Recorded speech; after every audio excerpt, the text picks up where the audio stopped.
Boa noite, pessoal. Está começando mais um episódio do Fala Doc, podcast médico de São Gabriel.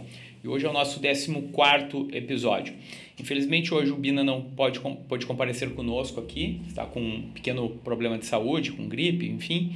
E vou tocar esse episódio de forma solo com um grande amigo meu, que eu tenho o prazer de anunciar nesse episódio, que é o Tomás Capiotti. Tomás, meu amigo, um prazer te ter aqui, seja muito bem-vindo. Prazer é meu. Tomás, a gente sempre começa esse podcast nas boas-vindas, primeiro dizendo que aqui é como se fosse uma mesa de bar, por isso que a gente já está tomando um vinho, né? Para que o papo seja o mais descontraído possível, que seja o mais agradável possível e informal. Então que fique bem à vontade para que a gente possa ter um bate-papo aí bem prazeroso. Eu queria te perguntar, para quem não te conhece, quem é o Tomás Capiotti? Vamos lá, quem é o Tomás Capiotti? O Tomás Capiotti, ele é filho e irmão, né? Com muito orgulho da terra dos Marechais aqui, né? Com toda a minha família. Gosto muito de retornar para cá. Infelizmente, pelo que aconteceu esse ano, é a primeira vez que eu venho para o Rio Grande do Sul, né? Não tinha estrada, não tinha aeroporto, estava uma dificuldade grande, enfim, né? Tá morando em Floripa agora, né? Em Floripa, exatamente. Então, o Tomás, ele é filho do Ítalo da Rose, irmão da Laura da Arthur. O Tomás, ele é formado em ciência da computação. O Tomás tem 34 anos. O Tomás hoje leva uma vida mais tranquila a nível profissional, focando um pouco mais no lado pessoal. E o Tomás, ele sempre busca o melhor das situações, dos momentos, das experiências da vida, para que eu consiga refletir isso tanto para a minha vida e também para os meus clientes, né? Então, hoje eu faço parte de várias sociedades empresariais, né? Na grande maioria delas, sociedades que usam a tecnologia para crescer, né? Então, empresas de tecnologia. E esse é o meu know-how, né? A tecnologia, a inovação, e sempre focando nessa experiência do cliente e na experiência pessoal também. Claro. Para quem não sabe da nossa história, a gente já se conhece aí pelo menos há uns 4, 5 anos, né? E a gente participava de um grupo de WhatsApp de criptomoedas. Nós dois somos bitcoiners, né? Que gostamos de Bitcoin. E a última vez que eu falei contigo, tu estava planejando uma viagem em volta ao mundo. Uma viagem de 1 ano para percorrer diversos países, diversos continentes, né? E eu te liguei um certo dia e disse, cara, agora a gente vai poder se falar só na minha volta, que eu tô indo, semana que vem, né? E isso tem mais ou menos uns 2 anos, Tomás. Tu fizeste essa viagem no decorrer de 2023. Um pouco antes. Eu saí, a gente se conheceu ali e a concepção da viagem, ela já faz mais de 10 anos, né? Eu sempre fui uma pessoa muito ligada de novo, tirar o melhor proveito das situações, conhecer novas culturas, conhecer novas pessoas, conhecer novos ambientes, enfim, tenho esse apetite pela liberdade mundial, enfim, né? Tanto a questão do Bitcoin, claro, é uma liberdade, só que ela é financeira, sim, né? Enfim, daqui a pouco a gente conversa mais disso. Mas esse desejo de conhecer o novo, o inesperado, o desconhecido, ele sempre foi uma coisa que esteve com o Tomás, né? E só que o que acontece? Que eu não tinha 10 anos atrás dinheiro, né? Para dar uma volta ao mundo. E, ela começou a se tornar mais realidade ali nos anos de 2019, mais ou menos, quando eu estava morando em São Paulo. A gente acabou recebendo investimento, enfim, tudo mais na empresa, acabamos crescendo bastante. E a ideia de começar a volta ao mundo era um presente para mim de 30 anos em 2020, dia 16 de março, né? Só que... O dia que entrou a pandemia, o dia internacional, que a pandemia se tornou a pandemia. Pandemia. Pensamentos aqui, que eu ia falar aqui, o 16 de março, lembra desse dia? O dia seguinte, 17 de março, na época, o ministro da Saúde lá, né, ele decretou lá o lockdown, o fechamento dos aeroportos, o cancelamento dos voos, enfim, né, ninguém sabia como é que ia ser aquilo, e eu, beleza, então eu não vou sair no meu aniversário em março, mas em maio eu saio, né, maio de 2020, pior ainda que estava maio de 2020, mais fechado ainda, né, não dava nem para sair de casa. Cara, e foi o ano de 2020, eu acabei não saindo do Brasil, mas foi um ano muito bom, porque eu saí de São Gabriel já sim, faz 18 anos, porque eu saí para estudar. Tu fizeste faculdade onde? Eu estudei na Unipampa de Alegrete, me formei na segunda turma em Ciência da Computação. E engraçado que eu tenho contato com eles até hoje. Essa semana, inclusive, estava conversando com um professor, coordenador do curso lá, que eles me pedem ainda algumas dicas para a questão do curso, elemento e tal, né? E bom, aí o que aconteceu? Não saí no ano de 2020, mas foi excelente, porque daí eu consegui me reconectar de novo com a terra dos Marechais. Sim. E principalmente também com meus amigos, com a minha família, né? E aí eu consegui, depois que deu uma tranquilizada assim na questão do Covid, né? Fazer um parênteses, teus pais são os queridos, né? Inclusive um abraço pros dois aí. Foi para uma figura, eu já tive o prazer de almoçar contigo lá, fez um churrascão lá. Fiz um churrasco, né? Tem os vinhos dele lá, ele tem. Depois vamos falar disso também, mas o homem é bom de vinho, né? Bom de fazer vinho. Bom de carne, bom de garfo. Mas bom de fazer vinho também. Bom de fazer vinho. Tá, e aí, Tomás? E aí, o que aconteceu? Em 2019 eu tinha planejado sair do Brasil em 2020 para uma viagem de 10 meses, tá? Para fazer uma volta ao mundo. Só que como eu acabei ficando aqui, o período da pandemia, pessoalmente, ele foi muito bom para essa questão da reconexão e profissionalmente ele foi maravilhoso. Foi o ano que eu mais ganhei dinheiro na vida. Foi o ano de 2020. Por quê, Romeu? O que estava acontecendo no ano de 2020, se tu te recordar? Todas as empresas, independente do tipo de negócio que elas têm, elas estavam se digitalizando. Sim. Indo mais para a internet, tendo essa maturidade mais digital, porque as pessoas estavam mais em casa e às vezes não indo nos estabelecimentos. Então, e a nossa empresa ela faz justamente esse processo de digitalização de empresas, né? Explorando, obviamente, plataformas para quem quer vender online na Black Friday, e-commerces, vendas online, redes sociais, tráfego pago, ranqueamento do Google, enfim, toda essa questão, né, dentro da Inovatec. Então, profissionalmente, o ano foi maravilhoso. E aí, o que aconteceu? Eu saí em 2021... Eu vou te interrompendo, tá? Vai. Porque aí você vai linkando coisas... Não consegui sair em 2020 ainda. Sou italiano, tá? Que nem tu, viu? Os Bertolli e os Capiotti interrompem e gesticulam, né? Sim. Mas assim, ó, a Inovatec é uma empresa da qual tu é sócio, que a sede dela fica em São Paulo. Não, fiscalmente a Inovatec ela está em Santa Maria, na Estônia. Entendi. Exatamente. Entendi. E quantos sócios tem? Só eu. Só tu? Eu sou o único sócio da Inovatec. E a Inovatec, o que a gente faz é um processo que a gente chama de transformação digital. Então as empresas elas chegam analógicas e a gente dá um chá de digitalização, enfim, traz elas dos anos 90, quando a gente pega ali, enfim, e traz elas para o ano de 2024, porque a forma de consumo das pessoas ela mudou. Ela mudou para uma pessoa ir no mercado, para ela ir no banco, para ela ir no hotel, para ela comprar uma roupa. Ela mudou para comprar um carro. Por quê? Em todos esses casos que eu te falei, a pessoa antes ela vai te pesquisar na internet ou ela vai colocar carro, roupa, hotel, reserva, enfim, restaurante, comida, no Google ou nas redes sociais. Certo. Então, se a empresa, mesmo que tradicional, uma empresa de 40 anos, 20 anos, enfim, ela não entendeu ainda que a forma de consumo das pessoas ela mudou porque as pessoas procuram primeiro na internet para depois irem fisicamente nos estabelecimentos. Sim. Essas empresas não significa que elas viveram 40 anos que elas vão viver os próximos 4. Provavelmente, inclusive, elas vão morrer se elas não fizerem esse processo de transformação digital e digitalização. Então é aí que a gente entra, nesse gap, nesse ato para trazer essas empresas para o ano de 2024, utilizando tecnologia, utilizando inovação, utilizando muito design, muita experiência do cliente. Marketing, exatamente.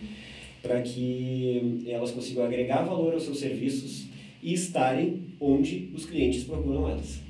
Se elas não estão onde os clientes procuram elas, o que acontece? Ou morre, ou perde faturamento, ou perde receita. Recentemente eu li um artigo que a venda de eletrônicos e eletrodomésticos no Brasil, 60% a 70% delas hoje em dia são feitas de forma online. Total. Né? Totalmente online. Então, assim, a gente compra outras coisas também online que antigamente nem se cogitava, né? Comprar um sapato, um tênis, uma roupa, né? E outra, sem experimentar. Se tu vai numa loja aqui de São Gabriel para comprar um Mac, tu vai olhar o modelo do Mac, tu vai ver quanto custa o Mac e tu vai colocar na internet para ver se o preço da internet e o preço de São Gabriel estão mais ou menos iguais. Se estiverem diferentes para cima, tu vai ver se a diferença é a diferença de frete ou se a diferença é uma margem que o pessoal está colocando aqui maior. E aí tu vai decidir se tu compra online.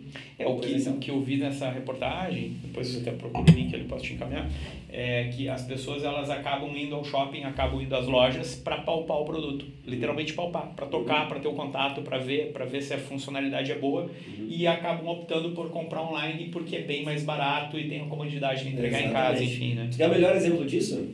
Loja de tênis. Tu vai comprar um tênis na internet, eu calço 43, tá? Mas é um 43 que, dependendo da marca, tu pode comprar ou um 42... Ou um 44. Ou um 44. E aí o que tu faz? Tu pega aquele modelo... Vai na loja e experimenta. Vai na loja e experimenta e compra na internet. Tu não compra na loja. 200 pila mais barato. Entendeu? Claro. Então a forma de consumo das pessoas, ela mudou. E aí que a gente... Aí que entra. Exatamente. Bom, nós estamos eu já te interrompi, né, várias vezes, mas assim, estamos em 2020. 2020, então... voltamos lá. Tu teve essa... Fiquei daí o ano de 2020 majoritariamente em São Gabriel. Então, para mim, foi um negócio assim, ó, eu saí de São Paulo para São Gabriel. Isso muda muita coisa. Na casa dos pais. Na casa dos meus pais. Sim. Exatamente. A casa onde eu me criei. Sim. A casa onde vivi. Sim. Eu digo, uma mudança. Pai com meu nome. É uma mudança, né? Exatamente. É uma mudança. Não, o negócio, assim, a casa tem a rotina da casa e eu, Claro, exatamente. Por muitos anos da minha vida, sempre morei sozinho. E aí, enfim, tem desafios. Desafios. Né? Mas sempre muito bem respeitados, assim, pela questão dos meus pais e tudo mais. Sabe quando eu estou trabalhando, sabe quando eu estou numa reunião. Mas o engraçado é que, dependendo da forma como tu lida com determinadas situações, antigamente Deus o livre ser interrompido por qualquer pessoa. Se eu estivesse aqui na sala trabalhando e abrisse a porta, eu ignorava até a pessoa assim e continuava falando. Teve uma situação numa reunião lá em casa que eu estava conversando com o vice-presidente de uma empresa de São Paulo, cliente meu, e o pai entrou para falar que tinha feito um café. E tava com a xícara. E aí eu falei para ele assim, fulano, me dá só um minuto. E aí, pai, tudo bem? Que é? Não, eu fiz um café. Eu, tá, chega aqui, pai. Daí ele trouxe o café. Pai, esse aqui é o fulano. Ó. Aí deu um oi. Né? Oi, esse aqui, papai, enfim. Né? E aí, o que eu quero te dizer com isso? Hoje, se meu pai e se minha mãe me ligam no meio do podcast agora, eu não vou continuar aqui, eu vou atender eles, eu vou falar assim, pai, mãe, estou gravando um podcast, eu estou ocupado agora, depois eu te ligo, tá? Eu nunca vou negar a ligação na cara deles. Claro. Eu nunca vou negar que eles abram aqui e eu vou ignorar os meus pais. Sim, claro. Já dizia nos 10 mandamentos, né? Respeitar pai e mãe, não é isso? Sem dúvida. Então, mas isso é uma coisa que eu não fiz sempre. Isso é uma coisa que eu aprendi a fazer. Na pandemia. Na pandemia e por outras razões da vida. Mas principalmente nesse período em que tu voltou para casa. Então foi uma espécie de reconexão com um monte de coisa, né, que aconteceu. E aí eu viajei bastante no ano 2020 também, quando dava para viajava, sei lá, né.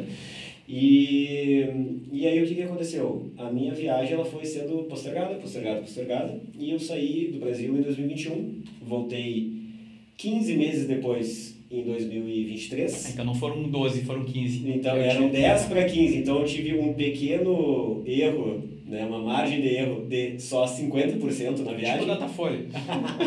Tipo Datafolha, né? E aí, cara, mas foi fantástico, assim, eu ainda ia continuar a minha viagem, aconteceu algumas coisas, eu voltei, enfim, teve 4 países que eu não fiz, queria muito fazer, mas não tem problema. Mas foram 40 países. Foram 40. Foram 40 países. Saí o roteiro, assim, que fiz, o planejamento era sem planejamento. Sem planejamento. Eu tinha salvado dinheiro, né, separado dinheiro, para 10 meses eu viajar de uma forma ilimitada, sem pensar em dinheiro, fazendo qualquer coisa que eu quisesse. Tá? E aí eu não saí do Brasil pensando no 15 meses para mim, eu ainda voltaria nos 10 meses, só que depois foi acontecendo coisas, enfim, tal, que eu fui ficando, e acabei voltando em 2023 apenas, né? Então, o roteiro que eu saí do Brasil, fiz a América, a Europa, a Arábia, a Ásia, Oceania, e aí cruzei de novo o Pacífico e cheguei novamente na América. Fantástico. Bom, nós vamos dar uma setorizada Tinha alguns países assim que eu queria mais conhecer, que era sim ou sim, tem que ir nesses. E os meio termo ali, enfim, dependendo do dia que eu tava, eu olhava no Skyscanner e pegava e simplesmente ia. Tem uma história muito legal, inclusive, que eu tava em Milão, na Itália, almoçando e eu não estava planejado para viajar naquela semana.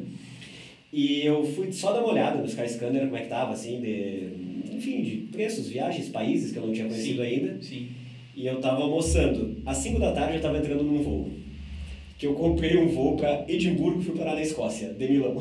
Pô, legal. Eu estive na Escócia esse ano, cara. Escócia, né? Escócia é demais, né? Muito legal a questão histórica deles, a questão medieval também, o monstro do Lago Ness. Fica lá. Foi até o Lago Ness? Não foi. Fiquei mais por Edimburgo e depois desci ali para o Reino Unido, Manchester, Liverpool, Londres e aí, enfim. Bom, eu sei assim, o Tomás, a gente tem muitos assuntos para falar, mas é importante, eu queria dar uma setorizada em determinados pontos da tua viagem, porque eu sei que é impossível tu comentar uma viagem de 15 meses em 1 hora de podcast. Mas eu queria entender assim, tu estiveste nos Estados Unidos e tu visitaste lá o Vale do Silício? Não. Eu não visitei os Estados Unidos. Um dos 4 países que eu não visitei foi os Estados Unidos. Tá, eu comecei perguntando bem, cara. Olha só. Pra ver como não é, um troço aqui não é arranjado, cara. Por que eu deixei os Estados Unidos pro final? Quando eu tava na Coreia do Sul, outro país que faltou foi o Japão, né? Da Coreia do Sul, eu ia pro Japão e ia entrar na Califórnia. Tá. Por que eu deixei os Estados Unidos por último? Os Estados Unidos eu queria conhecer muita coisa. Tá. Eu queria conhecer a Califórnia, ali especificamente São Francisco, Monte View, Palo Alto. Mas tu já estiveste lá? Los Angeles, Las Vegas e etc. Tá?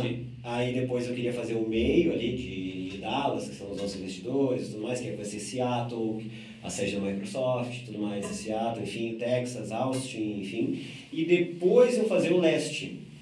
Né, especificamente ali Nova York, a Flórida e tudo mais. Então tinha muita coisa pra fazer nos Estados Unidos que eu deixei Precisava de um mês lá. Precisava de um mês no mínimo, né? Mais do que um mês, Mais de um mês. Eu acho que precisava mais do que um mês. Mais do que um mês. Só que o que aconteceu, Romeu? Eu vou falar pra ti. Por que eu não fiz 4 países e 2 eu te contei já quais são? Quando eu tava na Coreia do Sul, meu pai descobriu câncer.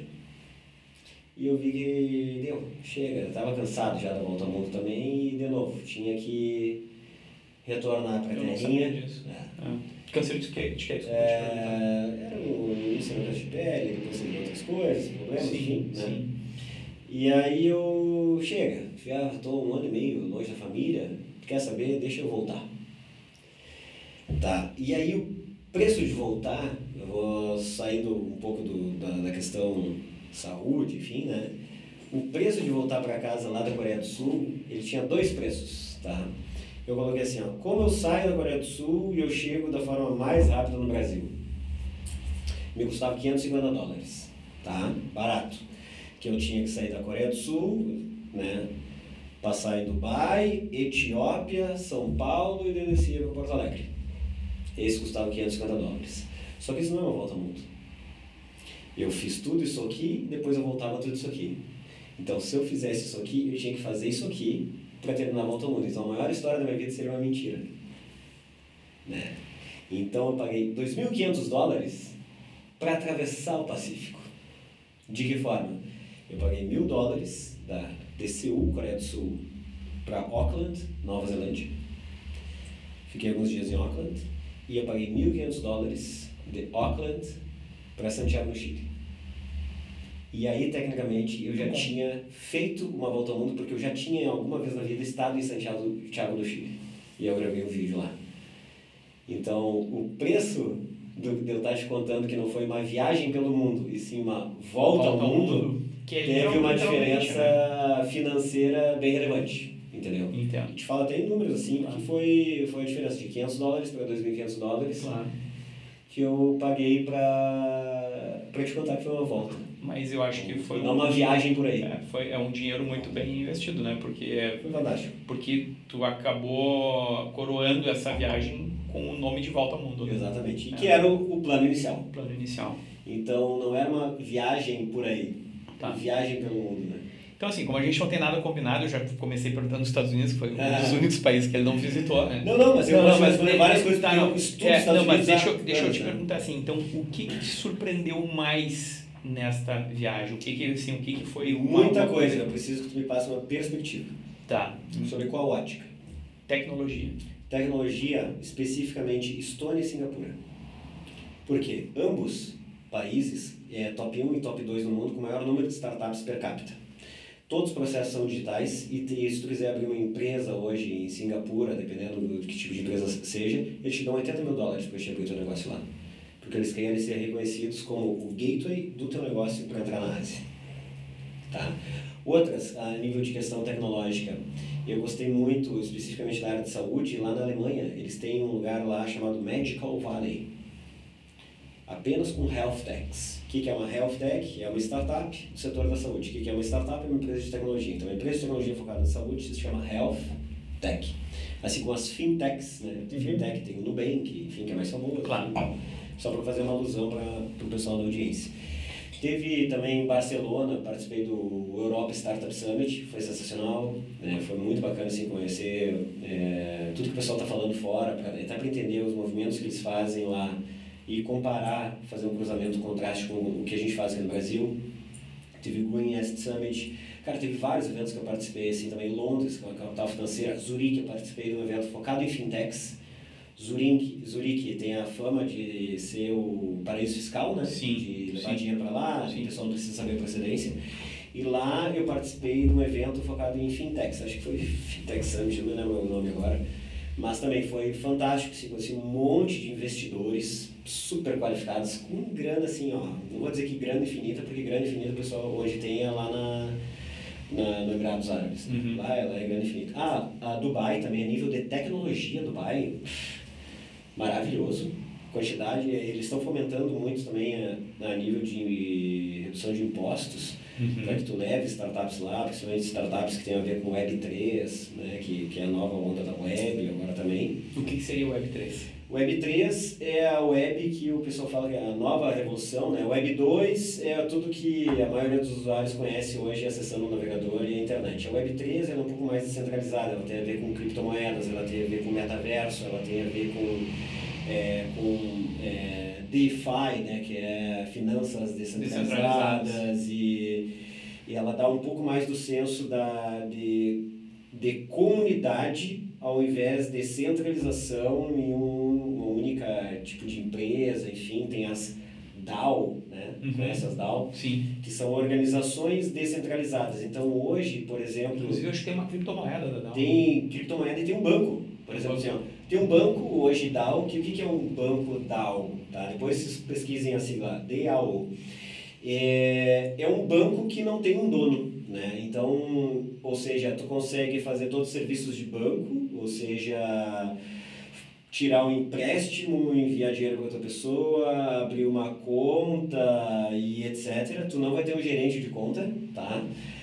E o banco ele não tem um dono, é tudo feito via smart contracts, contratos inteligentes. Contratos inteligentes, né? Então hoje tem, pode ser Ethereum, pode ser outras redes, dependendo do que tipo de transação está sendo feita ali, pode ser Polygon, pode ser qualquer outra, né?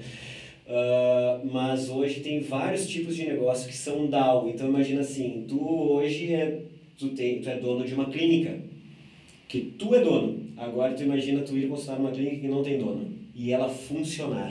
Sim, perfeito, né? E isso Hong Kong também, participei lá de eventos do TED, né? O TEDx Hong Kong também, fantástico. Seul, muita Web3 também, participei de vários eventos lá em Seul, na capital da... Tá, mas o berço da Web3 tu viste mais em Dubai, nos Emirados Árabes? Dubai e Seul. Dubai e Seul. Tá. Entrando um pouquinho no gancho aí das criptomoedas, né? Nós dois aí já nos conhecemos até por intermédio disso, né? Que somos bitcoiners, né? A gente gosta muito da tecnologia do Bitcoin. Eu comentei no início do episódio que a gente participava junto desse grupo e tu mandou lá algumas máquinas tipo cash machine, assim, de tu sacar o dinheiro, colocar lá tua hash, sacar em dólar, né? Ou fazer pagamentos em Bitcoin, criptomoedas. Fantástico. Os ATM, né? Os caixas eletrônicos. Caixa eletrônicos, assim. né? Cara, que eu vi de caixa eletrônico ao redor do mundo de Bitcoin. Foi fantástico. Um dos países que eu quis muito ir conhecer e que não está no roteiro da maioria das pessoas é El Salvador. Cujo país assumiu o Bitcoin como uma moeda oficial. Imagina, né? Então, assim, para quem não sabe, El Salvador fica ali na América Central, né? E El Salvador... Era o país mais violento do mundo. É o país mais violento do mundo, já podemos entrar nisso também, né? O que o Bukele fez. Mas a moeda do país oficial sempre foi o dólar, né? Para questão de estabilidade e tudo mais, e não tendo uma moeda local. E o presidente Bukele, ele, ser um cara jovem e tudo mais, enfim, ele trocou a moeda oficial do país do dólar para o Bitcoin. Então, tu imagina, se isso fosse feito no Brasil, a partir de amanhã não existe mais reais nem Pix, tá? A gente vai fazer tudo via criptomoedas, que aí eles, principalmente lá em El Salvador, eles utilizam duas, que é o Bitcoin e a Tether. Tether, para quem não sabe, é o dólar virtual, é uma stablecoin. O que é stablecoin? É uma moeda que ela em vez de ter a oscilação gigantesca do Bitcoin, 10% num dia sobe, 10% no outro dia cai, enfim, fica nessa instabilidade, né, essa volatilidade. Volatilidade, é verdade. Ela é uma stablecoin, ela tem um lastro que é uma moeda física, né? Então, uma moeda virtual de Tether significa $1.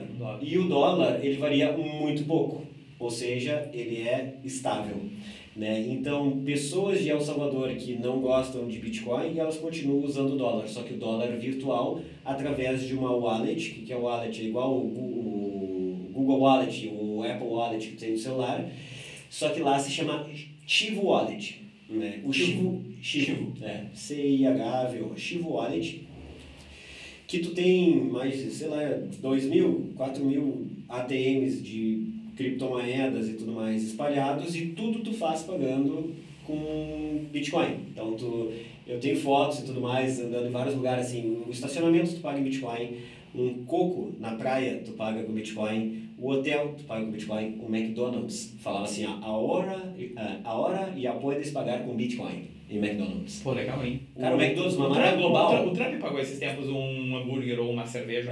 E tem vários restaurantes assim também que eles têm uma espécie de bolsa de valores das criptomoedas. E conforme é a volatilidade do dia, tu consegue tomar um chopp mais barato ou mais caro daquele que tu prefere, pagando com aquela moeda específica desse restaurante. Pô, legal. É um restaurante muito legal também, assim. Conversei com várias pessoas lá falando sobre cripto, né? Que era um dos países que eu queria muito conhecer, justamente por ter essa experiência de pagar com criptomoeda, viver com criptomoeda em um país full time, entendeu? Não é pagar opcionalmente com criptomoeda, é pagar majoritariamente com criptomoeda. Claro. E quanto tempo tu ficou lá?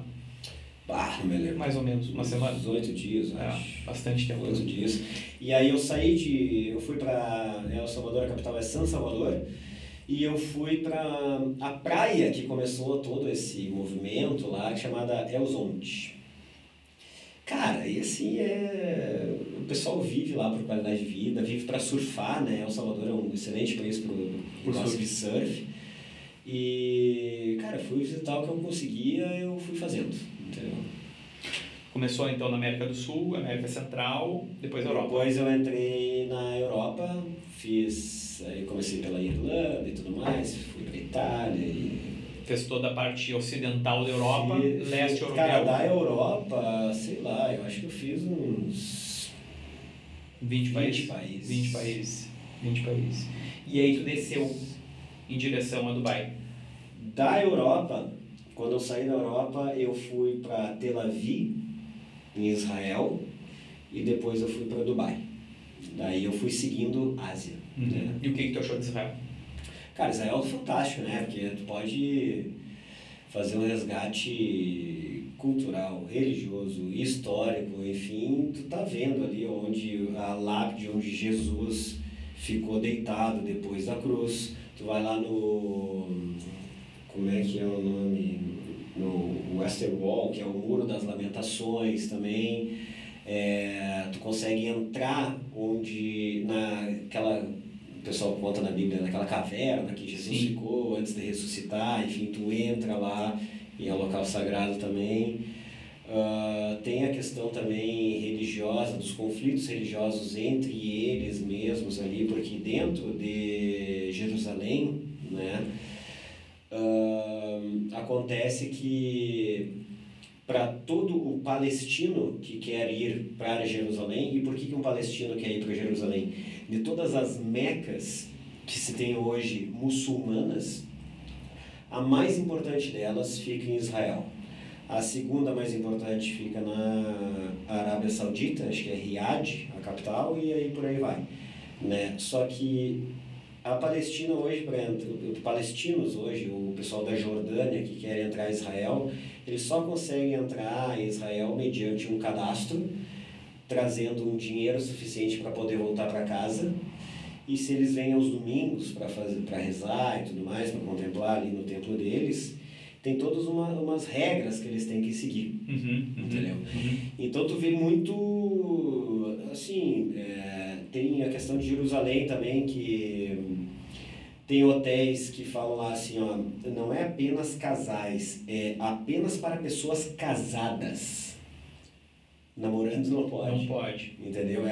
Aceitamos apenas pessoas casadas. A maioria dos hotéis são assim. Então, se tu vai solteiro, beleza, mas se tu vai com alguém, ali diz assim, ó, só aceitamos pessoas casadas. Como é que comprova isso? Cara, sei lá, né? Como é que eles comprovam? Eu não fui casado.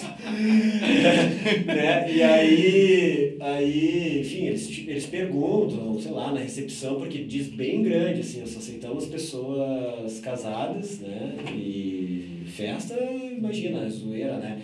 Roupas em Jerusalém também, assim, homem até vai andar de manga curta. Me dá tua taça ali. Tá? O homem até vai andar de manga curta. Mas mulher andar de bermuda, não tô nem falando short, saia tu nem imagina. Saia nem tá? E com os braços de fora, é uma questão de que eles falam que é uma espécie de desrespeito. Claro que Israel é muito turístico, tá? Sim. Eu fui a Israel especificamente em dezembro, então estava na época do Natal. Cara, e aí assim Natal, dezembro, Jesus, presépio, eu tava lá com tudo decorado, tava tudo muito bonito, assim, sabe? Claro. Mas o mundo árabe é assim também, né? Eu estive em Dubai em 2017, lá assistindo o jogo do Grêmio, e eu lembro que, assim, eu fui tirar uma foto com a minha esposa abraçado nela e veio o guardinha, tipo assim, chamar a atenção que não... Cara, abraço, mão, beijo jamais em público, em Dubai. Sim. Né? Claro que Dubai ainda assim, ó, mais ocidentalizado. 88% da população de Dubai não é local. Eu sabia disso, eu não sabia que era 88, eu sabia que era 88, tá? Que era um número expressivo. Então tem muitos lá filipinos que vão lá para trabalhar, sim, muitos indianos que vão lá também para trabalhar. Né, especificamente em Dubai. Só que Dubai ela é muito contemporânea, ela recebe muitos turistas, tem festas também e tal, só que tu não consegue comprar um vinho no mercado. Não consegue, nem no restaurante, dependendo. Nem cerveja. Nem cerveja. Somente estabelecimentos credenciados pelo governo que têm a licença, eles podem vender álcool. Então tu pode ir numa balada, tem baladas em Dubai, tá? Tu pode ir numa balada, tomar um chopp ou tomar um vinho. Ou tomar hotéis, eles têm alguns hotéis que vendem. Só que é muito caro. Muito caro, né? Muito caro. $40 um chopp, né? Não, é um negócio absurdo, assim, né? Porque eles querem desestimular o álcool, enfim, pelas questões deles. Eu vou fazer um parênteses, vou contar uma história que essa história é boa, cara. Escuta essa história, Júnior, tu vai gostar. Em 2017 eu fui com um grupo de colegas para Dubai para assistir o jogo do Grêmio e Real Madrid. Aquele jogo fatídico do gol do Cristiano Ronaldo. Cara, quando a gente chegou lá, a gente já sabia que não podia beber. Então, sabia que tinha aquela coisa que é difícil de comprar bebida, tem alguns hotéis que tem, que é muito caro e tal. Só que quando a gente desembarcou em Dubai, uma das moças que estava conosco lá na viagem, ela já tinha ido a Dubai algumas vezes, e ela disse assim, olha, guris, aproveitem e comprem bebida alcoólica no free shop do check-out. Quando chegou o avião, aterrissou o avião, vai no free shop e faça um estoque de bebida alcoólica que depois vocês não vão achar. E o pessoal comprou, cara, assim, caixas, assim, de vodka, tá? E conseguiram levar aquilo para dentro do hotel. Todo mundo levou suas vodkas para dentro do hotel. Eu não comprei. Eu era meio pateta, não comprei. O que aconteceu? No segundo dia, tô caminhando na rua lá e o pessoal da excursão do Grêmio, todo mundo meio bêbado, caminhando pela rua junto. E eu disse assim, cara, tem alguma coisa que não tá muito certa. E fui olhar bem assim, eles estavam tomando dentro de um copo de McDonald's, todos, um copinho de McDonald's com canudinho, tinha um samba ali dentro. Então eles pegaram, faziam um samba dentro do copinho de McDonald's e saíam bebendo na rua. Se alguém pegasse, era preso, né? Sabe que isso é crime lá, acho até que é inafensável, né? Não pode beber em local público. Tem essa questão cultural, assim, eu vi muito em todos os países, porque assim, além de visitar o país, eu tinha a ótica da tecnologia, o ecossistema de inovação que eu queria conhecer, mas eu amo culturas, eu amo conversar com pessoas, sou um cara que assim, enfim, teve uma situação lá em Bali, na Indonésia, que, cara, era tão baratas as coisas lá, que o que acontecia? Quando eu estava saindo de uma praia lá chamada Uluwatu, que tinha que ir lá, que eu queria ir passar uns dias lá nas montanhas, em Ubud, nos templos e tal, dava 2h30 de carro, tá? E eu não estava de carro, e aí eu olhei um táxi, perguntei quanto é que ele cobrava. Cara, 2h30 de táxi, longe, enfim, pra ele me levar. Me custou quase daqui a Porto Alegre. Me custou R$80. Muito barato. Meu Deus. Um negócio assim. E aí o que eu fiz? E aí fui sozinho ainda, né? 80 pila, né, cara? Enfim, o cara vai ficar 2h30 carregando minhas malas e tudo mais, me levando lá, me deixando dentro do hotel. Aí, cara, foi 2h30 que eu fiz uma mega entrevista com o taxista. Com o taxista, cara.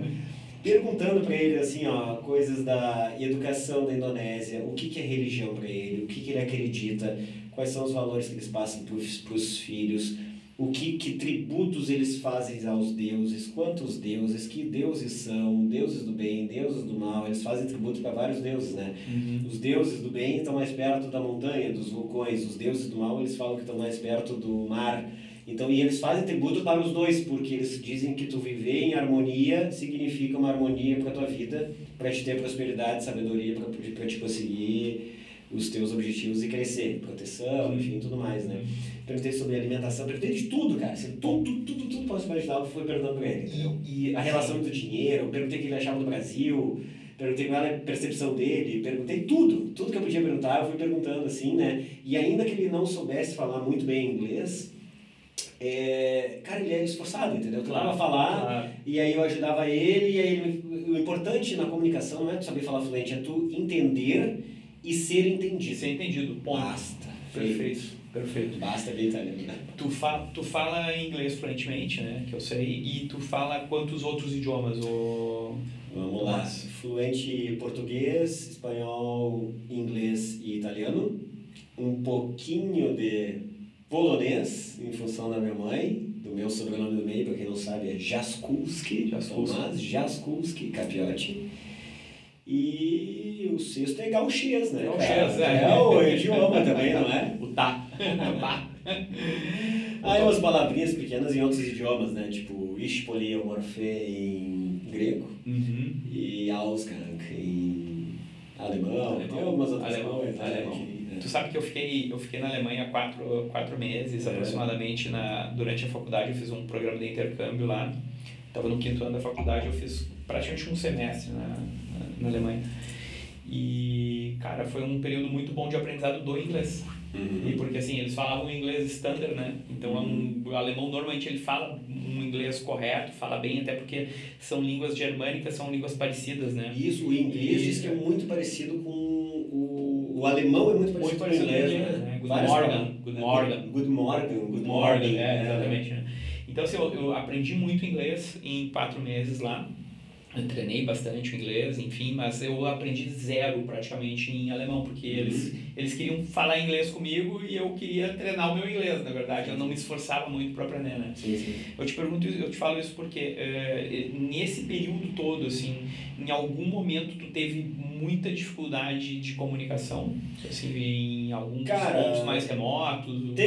Teve um, especificamente, que eu lembro, na França. Os franceses são muito chatos. Muito bonito Paris e tal, enfim, mas o francês... É muito chato. É que é cara do sofá. Ele não gosta de italiano, entendeu? Exatamente. Aí assim, tu pergunta uma coisa em inglês pro francês. Aí ele te começa te respondendo em inglês. Aí se ele não gostou de ti depois, e tu continua falando em inglês, ele te responde em francês. E aí o que eu fiz? Eu respondi pra ele em italiano, ele continuou em francês, eu respondi em português e eu fiquei olhando pra ele assim, né, se ele não tinha entendido. Porque, tipo, ele mudou o idioma, entendeu? Mas convenhamos que em 40 países... São cheios, são cheios. São cheios, os franceses... Em 40 tanto países... que na Itália, assim, ó, me perdoa o jeito que eles falam assim, francese de merda. Eles odeiam, cara. Mas é um negócio assim, a Itália e a França tem uma rixa, tanto daquela... Vocês terão da época da Copa do Mundo 2006, o Materazzi e o Zidane, a cabeçada. Sim. Isso extrapola o futebol, né? Extrapola muito o futebol, né? A França não ajudou a Itália na época lá do nazismo, tem várias coisas. Mas assim, a França ainda é um país ocidental que tem muitos turistas, que grande parte das pessoas que frequentam lá falam inglês. Mas eu te pergunto assim, em países mais exóticos, vamos chamar assim, assim, com culturas diferentes, com... línguas diferentes, assim, se chegasse a ter algum problema. Cara, vamos lá, vamos pegar três, tá? Bem diferentes, assim. Letônia, Tailândia e Macau, tá? Cara, assim, eles... Todos não é só o Brasil, tá? Mas todos os países do mundo, eles têm uma proporção, assim, relativa do PIB, que é turismo, entendeu? Então, mesmo que a pessoa não saiba falar muito bem lá em Macau, que a língua oficial de Macau, lá do lado da China, é o português, porque foi colonizado por Portugal e pelo acordo dos próximos 50 anos tem que ser português, apesar de que só 5% da população sabe falar português, eles falam chinês, né? Então, acontece que, cara, o inglês ele é universal, sabe? Então... mesmo as pessoas, elas não... Mesmo em Macau, o pessoal fala inglês. Fala inglês, cara. Letônia, inglês. E qual era o outro que eu falei? Tailândia.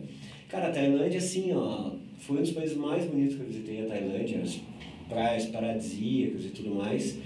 E sempre nos barcos, quando eu ia visitar as ilhas e tudo mais... escorpião, né? Essas comidas aí não... Cara, assim, ó, a minha experiência é a minha experiência vivida. Essa experiência gastronômica estranha aí... Eu tirei foto dos negócios malucos, inseto lá, enfim, mas... Ah, não, cara, no final do dia... No final do dia, o que vale cara, é a comida boa, né? Cara, o meu corpo é meu corpo, entendeu? Tu trata bem o teu carro? E tu tá sozinho. Trata, né? Tu trata bem o teu corpo, trata também, né? Então, assim, tu é médico, né? Tu sabe que vale a saúde, né? Então, assim... E tu tá sozinho também, eu tô sozinho. Se eu passasse mal lá, até podia ir no hospital. Tem seguro, saúde, enfim, tá? Né? Mas eu tinha que ir até o hospital. Sim. Né? E nem sabia onde é que era o hospital. E outra, quando eu entrei na China, uma das cidades mais tecnológicas também, adicionando lá a tua pergunta lá anterior, Xangai. Espetacular. Maior cidade da China, 26 milhões de habitantes, polo financeiro, enfim. Foi um dos locais, quando eu entrei na China, muito, vou até dizer, preconceituoso, tá? Entrei na China, queria conhecer a China, entrei preconceituoso, por quê? Cara, assim, ó, a minha ideologia política, ela é aberta, eu sou um completo anticomunista, tá? E a China é um país comunista, então eu entrei lá... meio preconceituoso. Foi um dos lugares que eu mais fui bem tratado dos 40. Se não foi top 1, ele está no meu top 3, com certeza, dos locais mais bem tratados que eu fui, foi na China. Por quê? Na China, quando eles recebem, quando tu vem turista e tudo mais, né, eles conseguem já olhar na tua cara que tu é turista, né? Tu não tem o olhinho puxado, tu é mais alto, tu tem esse narigão italiano, né? Italiano, enfim, eles já... Tu não tem como mentir ali, né? Ou nem passar por outra coisa.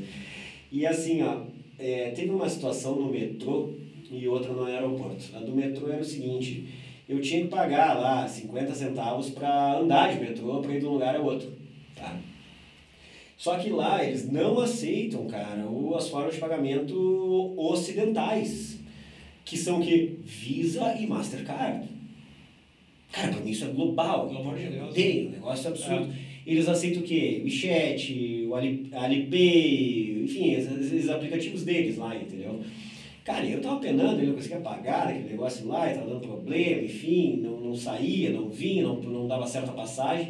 Cara, e veio um gurizão, assim, ele devia ter, eu nem perguntei pra ele, mas devia ter uns 17 anos, enfim, e perguntou em inglês se eu tava precisando de ajuda. E eu falei, sim, eu tô precisando de ajuda, eu preciso chegar nessa estação, só que quando eu vou pagar aqui, ele dá connection timeout, que é, com o cartão ali tava dizendo que não, sei lá, não ia requisição, sei lá, Sim, alguma coisa. Sim.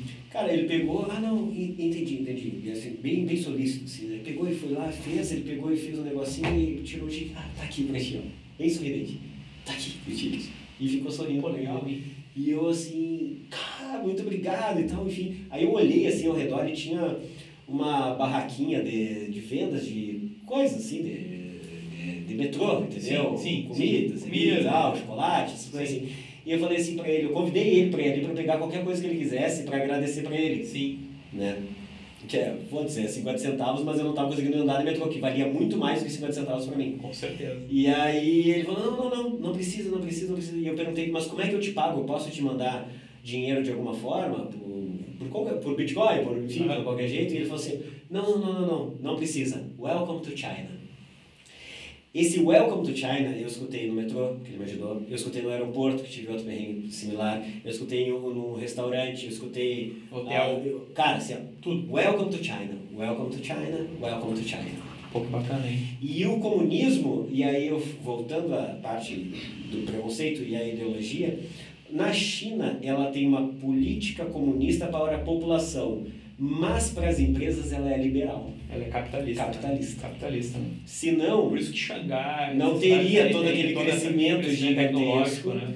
A maioria das empresas globais produziriam suas peças, componentes, chips e tudo mais na China. Se fosse comunista, é fechado. É apenas mercado interno e os outros países não estão nem aí para vocês. A economia ela é liberal, aberta e capitalista. Existe uma estimativa que em 10 a 15 anos o mercado automobilístico seja completamente dominado pelos chineses. Cara, é assim, os chineses eles estão disseminados, cara. Eu vi assim, ó, uma Chinatown gigantesca em Londres, Chinatown em Milão. Eles já estão dominando toda a parte leste. Londres eu tive agora oriental, em julho. A Chinatown lá é... África. Mas a Chinatown lá ela é antiga, né? Ela é muito antiga. Mas, por exemplo, a da África é nova, porque é ponto estratégico para eles controlar algumas coisas ali. Porque é bem no centro, né? Ali vai para tudo que é lugar. Cara, e aí, enfim, China para tudo que ela... Singapura, por exemplo, cara, 80% da população de Singapura é proveniente da China. O avô é da China. Mas a população na China, assim, qual foi a experiência que tu teve? O pessoal, as pessoas pobres, assim, né? As pessoas com baixo poder aquisitivo. Não tive experiência. Não teve experiência. Não quis me meter em favela, em lugar que eu tô louco, não me perrengue nem nada. Fiquei mais por uma região chamada Pudong, que é o centro financeiro da China, e para e numa outra região, que eu não me recordo o nome agora, que um amigo meu brasileiro, que tem uma rede de restaurantes lá, até um abraço pro João, do Latina, que tem uma rede de churrascarias na China e no Japão, mora lá faz 20 anos já, e aí ele me Mas não serve carne de cachorro. Zero carne de cachorro, cara. Assim, ó, lá no restaurante dele eu comi coraçãozinho, picanha, pão de queijo, lagosta, cara, assim, ó, espetacular. Esse negócio, um tratamento impecável. Aprendi a falar uma palavra em chinês também, que é xexê, que é muito obrigado. Enfim, cara, o João é um cara que merece muito, enfim, sei lá. Mas a experiência que tu teve na China, tu acha que... porque esse estigma da China comunista, das pessoas, assim, infelizes, vivendo naquele formigueiro humano, né? Depende da cidade. Pois é isso que eu te perguntava. Se eu te der opinião, talvez ela seja tendenciosa para eu generalizar a China, sendo que eu só vi Xangai, uma cidade. Entendo. E outra, eu só fui para a China, a lei chinesa lá mudou dos negócios de visto e tudo mais, brasileiro não precisava de passaporte para entrar para a China, só o passaporte, né? Não precisava de visto. Não precisava de visto, desculpa. Só o passaporte entrava. Só que quando eu estava lá perto da China, aí mudou. E aí demorava para o meu visto sair uns 20 dias. E aí, cara, olha só como é, cara. A galera inquieta, fuçadora da internet, e tipo eu, assim, ó. Eu descobri, eu não vou chamar de gambiarra, mas tá na lei, entendeu? Que é o seguinte, ó. Eu não podia entrar na China sem visto. Mas se eu estivesse em trânsito, eu podia ficar até 7 dias. Na mesma cidade que eu cheguei, eu não podia viajar para outra cidade. Então, o que eu fiz? Eu cheguei como é que chama? Aduana, né? No aeroporto ali, da alfândega da China. Eles perguntaram assim, de onde é que tu é? Eu sou do Brasil. E eles perguntaram, tem visto? Eu falei, não tenho visto, então tu não pode entrar. Eu falei assim, eu posso porque eu estou em trânsito. Em trânsito? Eu posso ficar até 7 dias. Deixa eu ver o teu bilhete de saída daqui. Aí eu comprei um bilhete para 6 dias depois de que eu tinha chegado na China. E aí, cara, eles chamaram pessoas e tudo mais, o cara saiu dali, voltou, pediram pra eu ir pra uma salinha, daí eu pensei, puta, agora é aquelas histórias de filme, né, velho? Aí já era. Aí perguntaram o que eu ia fazer na China, eu falei, eu tô em trânsito, apenas. Em trânsito pra, não me lembro onde é que eu tava indo, enfim, sei lá. E aí eles pediram o bilhete e tudo mais, e eles falaram assim, ó, tu tem razão. Tá em trânsito. Eu vou carimbar aqui que tu pode ficar até 7 dias na China. Se tu tiver algum problema qualquer, principalmente problema com o teu voo de cancelamento, tu venha nos avisar urgentemente. Porque tu não pode ficar mais aqui. Só que daí como é que eu vou virar Como é que é o filme aquele do Terminal? Terminal. Tipo assim, ó, o cara fica o meu voo foi cancelado, não tem mais, e eu não tenho permissão para eu ficar, então eu só posso ficar no aeroporto. Não pode ficar no aeroporto, né? Só na sala VIP ali. Muito bom. Então, cara, teve cada uma, assim, de histórias e tudo mais que...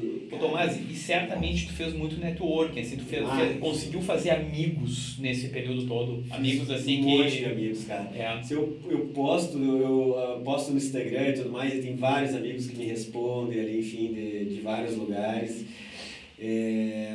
Quando eu voltei pro Brasil em março de 2023, bem no meu aniversário. Eu recebi vários vídeos de vários países diferentes, em várias línguas diferentes. Falando parabéns. Que legal. Entendeu? E, cara, sei lá, o network assim não tem preço, a experiência ela não tem preço, né? No momento ele não tem preço e caixão não tem gaveta. Exatamente. Eu vou te perguntar uma coisa que talvez seja bem pessoal. Claro que assim, tu falou coisas maravilhosas aí dessa experiência, né? Mas qual foi o ponto negativo? Onde é que foi o tendão de Aquiles dessa viagem? Aonde que tu sofreu? Aonde que tu botou a cabeça no travesseiro e chorou? Porque certamente isso em 15 meses aconteceu em algum momento. Teve uma situação de toda a minha volta ao mundo que eu chorei. Uma única. Tá? E o fator gerador, não o fator gerador, mas o fator que mais me doeu durante a volta ao mundo foi a saudade. Tá? Mas não foi por causa dele que eu chorei. O fato gerador que eu chorei... A saudade, mas não a solidão, né? A saudade, mas não... Cara, eu sempre meti em evento, entendeu? Eu tava sempre... Pô, eu via teus stories ali, sempre nas baladas fortes. O cara tava sempre, viu, Júnior? Sempre nas baladas fortes, cara. Eu olhava os stories dele ali, ó. Os tuxa ali, o homem chegando, né? Alguma coisa eu tava fazendo, cara. Porque, enfim, sozinho, mesmo tu não estando planejado, tu vai conhecendo pessoas, tu vai fazendo amigos, claro. Tu vai se envolvendo nas coisas, e eu tenho, antes da volta ao mundo, eu já tinha muitos amigos fora do Brasil. Sim. Então, o Joshua, que mora em Berlim, alemão, eu já conheci ele há 10 anos. O Elias, da Grécia, 10 anos amigo. David, da Itália, 10 anos de amizade. O Roberto, do México, também, assim, cara, vários amigos ao redor do mundo. Eu já conheci, então, alguns países. O Benjamin da França também, o único francês que vale a pena. Passou meu aniversário comigo, ele e o Joshua lá em Munique. Enfim, foi bem legal. Eu já conhecia algumas pessoas para sair do Brasil, mas eu nunca tive essa necessidade social, de ter alguém, me apegar a alguma coisa, senão eu vou ficar triste. Senão eu vou me divertir, né? Sei lá, cara, eu aprendi a patrolar minha emoção, entendeu? Claro. Se eu tô triste, eu vou entender que eu tô triste, que não faz sentido eu estar triste, que eu posso viver de duas formas, triste ou feliz, e eu vou tentar feliz. O trabalho mesmo. E eu vou tentar ficar feliz. Tá, mas então, o que aconteceu que tu, nesse que tu tava comentando? Tá, olha, eu sou péssimo para datas, mas eu me lembro a data. Foi dia 30 de agosto de 2022. Eu fui roubado, me levaram tudo. Tudo. Tudo que eu posso imaginar me levaram, menos o meu celular. Levaram minha mochila, minha mala, minhas roupas, meu drone, meu notebook, meu passaporte, meu dinheiro, meus cartões, meu tudo. Meu Deus. Tudo. Até meu escova de dente. Tudo. E eu fiquei só com o celular. Então eu vou te dizer uma coisa. Ali... Onde foi isso? Atenas, na Grécia. Ali foi um ponto assim que... Tu repensou a Foi, viagem? repensei muito, mas nunca passou pela minha cabeça voltar. Isso foi no meio da viagem? Foi exatamente no meio da viagem. No meio da viagem. Foi 30 de agosto de 2022.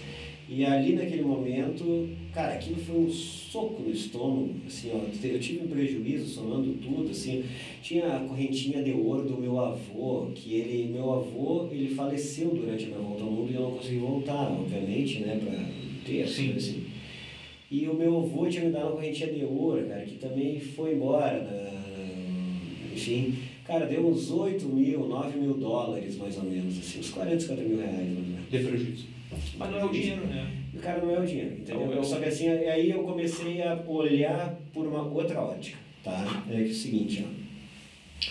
Eu comecei a olhar sobre qual era o momento que eu estava na minha volta ao mundo, o que eu já tinha aprendido, o que faltava aprender, e eu tentei encontrar porquês para ter acontecido isso.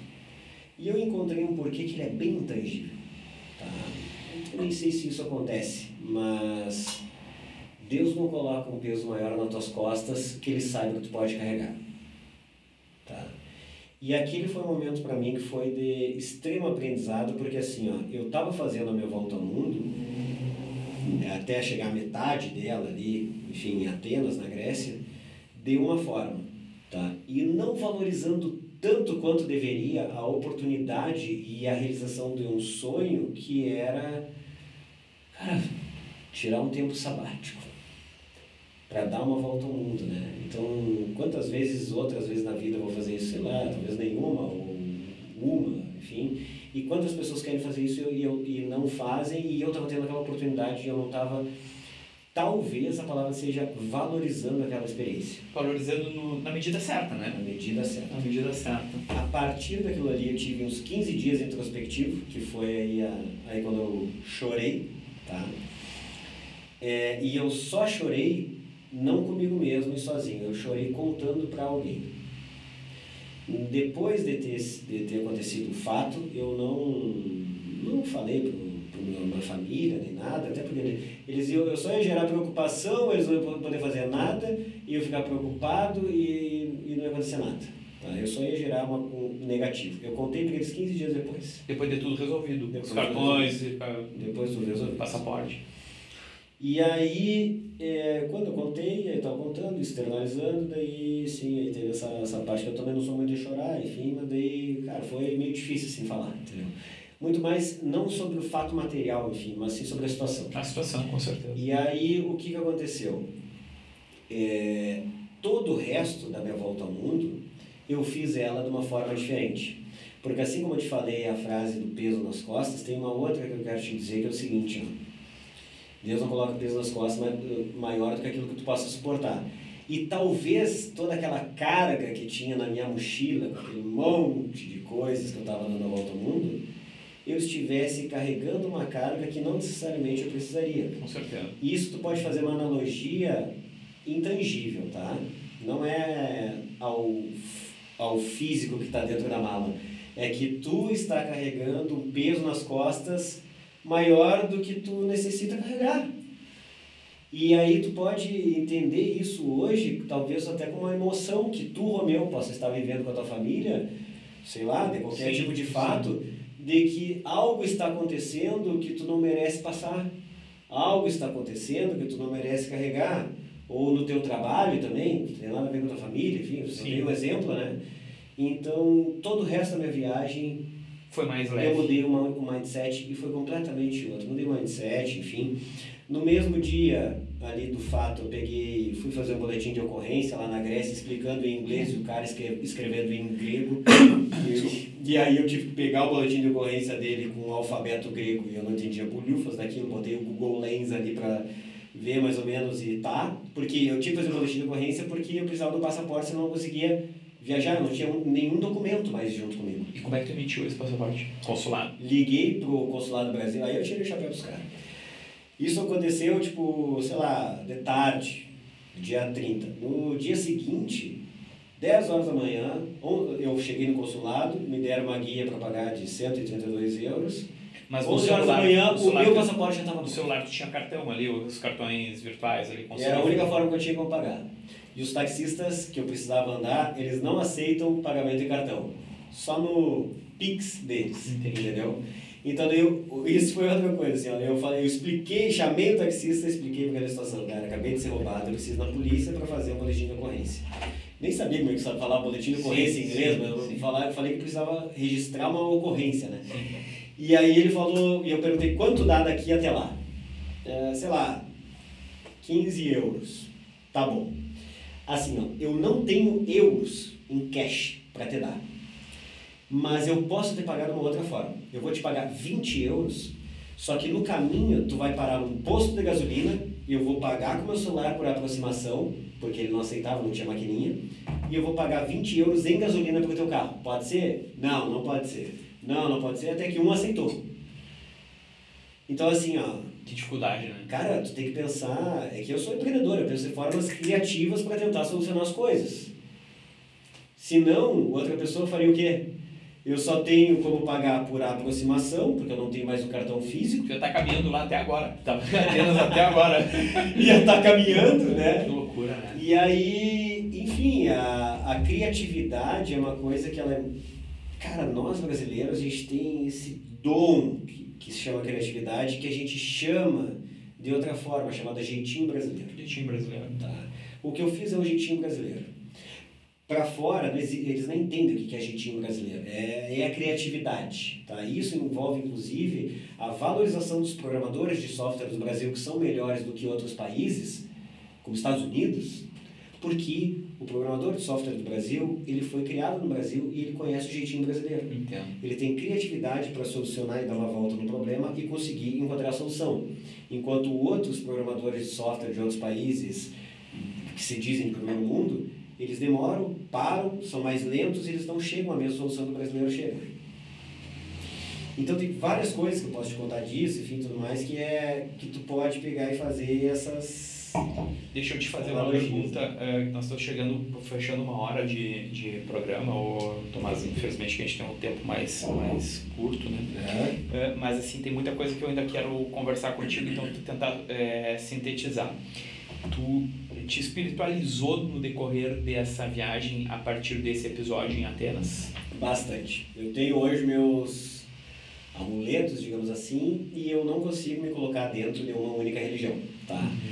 Então, o Tomás, ele é batizado na infância católico, tá? Mas, cara, eu não concordo com muita coisa da Igreja Católica, tá? E principalmente quando envolve coisas de antigamente, enfim, envolve dinheiro, as cruzadas, a forma como a Bíblia foi escrita em 400 anos, ter patrimônio da igreja envolvendo fé, não concordo, enfim, várias outras coisas da igreja católica eu não concordo. E algumas delas eu concordo. Então, assim, hoje, na minha estação de trabalho, eu tenho ali o que eu te falei de amuletos, eu tenho eu fui entender o que era o budismo, eu fui entender o que era a energia que o pessoal lá da Ásia prega. A gente tem muita coisa para aprender com os asiáticos, entendeu? Tem várias coisas assim que eu acho que as pessoas às vezes elas encapsulam tudo dizendo que é uma religião, só que o que é mais importante que tu tem que ter é fé em Deus. Se tem anjo, Jesus, arcanjo, Maria, profeta, etc., isso está tudo abaixo de Deus, tá? E aí cada um ramifica da forma como quer. Mas eu acredito que tu tem que acreditar em Deus ou acreditar em alguma coisa que seja maior do que tu, envolvendo a fé, né? E através disso eu me espiritualizei bastante e eu passei a prestar atenção depois desse episódio aí lá na Grécia, nos sinais que a vida me dá, e muitas vezes a gente negligencia, tá? Pode ser um cara, quando a gente sair daqui, ele vai estar te pedindo uma ajuda, e aí tu vai pensar assim, não vou te ajudar, mas tu nem perguntou qual é a ajuda que ele quer. Talvez ele não fale que é dinheiro, talvez ele fale que tô com fome, aí tem um restaurante na frente e tu vai ali, e eu fiz muito isso, exatamente como eu vou te contar. Eu falava assim, não, vai ali no restaurante e pega o que tu quiser comer, qualquer coisa, vai ali e escolhe. Aí chegava lá, escolhia, e aí algumas pessoas olhavam assim, porque o cara estava mal vestido e tudo mais, e aí eu falava, não, eu vou pagar, deixa ele escolher o que ele quiser, come o que tu quiser, bebe o que tu quiser, que eu vou pagar, então tudo certo, entendeu? Então a ajuda, o giving back, que o pessoal fala, é uma coisa que todo mundo tem que fazer. Então assim, eu acho que a gente não pode delegar para a igreja o dízimo de, sei lá, o 10% do teu salário, porque é muito mais bonito, belo e de aprendizado tu pegar 10% de quanto o Romeu ganha hoje por mês e tu destinar, tu ver e tu fazer e ajudar da forma como tu quiser. Não interessa qual é. Se tu não tem dinheiro, ajuda com uma palavra. Se tu tem dinheiro, tu pode ajudar com fome, coisas sociais, sei lá, entendeu? Não interessa. Então, o giving back, tu tem que dar de retorno alguma coisa. E aí eu vou te dizer outra coisa que tu não pode esperar que tu receba, mas tu vai receber. Tu vai ter um retorno do teu giving back baseado naquilo que tu está vivendo. Se é profissional, naquela semana que tu der o giving back, tu vai fechar um contrato grande. Se é outra coisa que tu tá vivendo... O universo enxerga, né? Cara, é efeito borboleta, entendeu? Cara. Tu dá o universo te retribui. Eu concordo. E não tem explicação tangível, mas acontece, e eu tenho dezenas e dezenas de provas que aconteceram comigo, não só na Volta ao Mundo, mas aqui no Brasil também, que retornam. Perfeito. Ô Tomás, atualmente tu mora em Floripa, né? Tá morando já lá o que, um ano mais ou menos? Cara, eu fui passar o Réveillon e eu fui embora. Ficou lá. Eu pensei assim, o que tá faltando eu compro, só quero ficar aqui, não quero sair daqui. A cidade é muito boa, né? Meu cunhado mora lá, a gente vai seguido pra lá. Vou te fazer, a próxima vez eu vou te fazer uma visita lá. Com certeza, faço churrasco. E tu tá, a tua empresa... Mas eu tô em Floripa, não pela parte de tecnologia, por trabalho, nem nada. Eu tô só buscando Floripa, o que Floripa entrega é melhor. Qualidade de vida. Qualidade de vida, segurança, entendeu? Todo final de semana ele é diferente, entendeu? O Júnior falou ali da bike, né? Enfim, eu tenho minha bike, gosto muito de pedalar no pôr do sol, sabe? Lindo, né? É demais lá. Então, onde é que tu mora lá atualmente? Eu moro no meio da ilha ali, pelo Tucurubi, mais ou menos. Pô, legal, cara. Eu vi as fotos do apartamento, tu me mandou até no WhatsApp, no direct ali, né? Quando tava te mudando, eu te parabenizei, né? E aí, cara... Eu vi que são umas festas fortes lá, tia. O homem é bom de festa, viu, Júnior? O homem é bom de festa. Pessoal, isso é calúnia, tá? Isso aqui, ele tá querendo dar uma cunhadinha. Tem que me convidar, cara. Vou certo. Eu vejo muitas festas também que tu posta aqui em São Gabriel. Faço também, né, Júnior? Que não é Santa Cruz. Mas daí vai ficar ruim pra ti também. Não, mas eu faço as festinhas mesmo. Boto nos stories. Tô te zoando. Não quero causar causa aí, né? Mas deixa eu te perguntar uma coisa. Eu vi lá um negócio de uma imersão na banheira lá com gelos, tá? Legal. Isso foi em Floripa, né? Foi em Floripa. Eu já fiz várias, tá? E lá em Floripa, essa banheira de gelo, ela tem explicações científicas, tá? De que o gelo, ele atua de várias formas no teu corpo. Diminui o metabolismo, aquela coisa toda, né? Enfim, age como anti-inflamatório, resfriol, enfim, várias coisas também. Mas minha busca para ficar imerso só com o pescoço para fora e tudo de gelo para baixo era outra. Superação. Foco. Foco. Tudo vai gelar, tudo vai arder, tudo vai doer. Mas tu vai conseguir superar? Por quanto tempo? E quanto tempo tu ficou? Eu fiquei 5 minutos. Foi bastante, hein? Bastante. Muito tempo. e depois que tu sai de 5 minutos, tu faz um processo de aquecimento pré e pós, com respiração, com um método chamado Wim Hof, bem legal, que tu, com a respiração, tu consegue ativar várias coisas do teu corpo. Só fazer um parênteses, o ativar cara não células, pode fazer na banheira de casa, né? Isso o cara tem que fazer assistido, porque tem o risco de hipotermia, parada cardíaca, uma série de coisas, tu sabe de tudo isso. O gelo, sim, mas a respiração, cara, põe no YouTube, método Wim Hof. Se tu não entendeu o que é Wim Hof, digita Wim Hof do jeito que tu tá entendendo no Google, que o Google vai autocorrigir pra ti. Corrigir. Tá, até porque eu não saberia soletrar. E é um método de respiração que ele ativa o teu corpo, te gera energia, tu se sente mais disposto e tu consegue superar desafios. Esse cara, o Wim Hof, ele caminha pelas geleiras e alascas e etc. sem camisa. Sem camisa. E aí a gente tá falando de temperatura muito negativa, tá? Por uma questão de foco, concentração, ativação do corpo e etc, que tu pode pesquisar mais sobre isso, sabe? Tem várias outras pessoas que fazem gelo também. Tony Robbins, dos Estados Unidos, faz. Aqui no Brasil, um cara que eu admiro bastante, um dos poucos que vende coisa digital, assim, que eu admiro bastante, é o Érico Rocha. Sim. Também, a parte de lançamento também faz. E, cara, é uma questão assim, ó, tu vai buscar uma coisa e não necessariamente porque os outros estão buscando ela, que é, tá, deixa eu entrar nesse gelo aí e ver como é que é, ou porque todo mundo tá entrando, eu vou entrar, ou quero desinflamar meu corpo, ou o outro cara vai falar assim, ó, cara, eu quero ver se eu consigo me superar. Eu só quero ver se eu tenho foco. Né? Qual é o foco? É assim, ó, tu não ficar contando segundos, nem combatendo o tempo, nem tentando combater o frio, porque tu não vai vencer o frio. É tu aprender a conviver com o ambiente. E o ambiente agora tá gelado. Tu tem que aprender a conviver com ele. Um ambiente desagradável, porque na verdade se sentir frio não é agradável para ninguém, né? Então, eu não sei se tu leste o livro do Vivos, né? Que é referência àquele filme, inclusive, que fizeram na década de 80, 90 e agora foi regravado pelo Netflix, do pessoal dos uruguaios ali que tiveram aquele acidente aéreo nos Andes. O time de rugby, não sei se tu... eu sei a história. A história eles tiveram um acidente aéreo e... Que teve alguns que morreram, alguns morreram, comeram os cadáveres, enfim. Quando acabou a comida, quando acabou de onde tirar a energia e eles estavam, assim, não tinham o que fazer, o avião estava perdido já há alguns meses, né? Eles resolveram sair dali, no meio de uma nevasca, para procurar a civilização. E eles falam no livro, e na verdade um documentário que é contado, que assim, é impressionante como eles sobreviveram, como eles aguentaram a hipotermia, como eles aguentaram a baixa temperatura com roupas normais. Com roupas normais, com calça jeans, com meia soquete, porque quando a gente caminha na neve, né, você já teve essa experiência, se tu não tá com uma bota impermeável, com uma roupa impermeável, tu molha e onde molhou congela, né? Peguei menos 14. Não.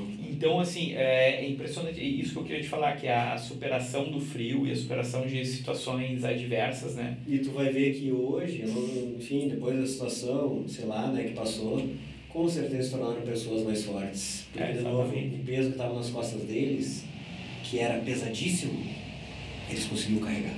Exatamente. Tomás, cara, primeiramente aí te agradecer aqui por essa tua disponibilidade na agenda. Eu sei que tu vem corrido aqui a São Gabriel.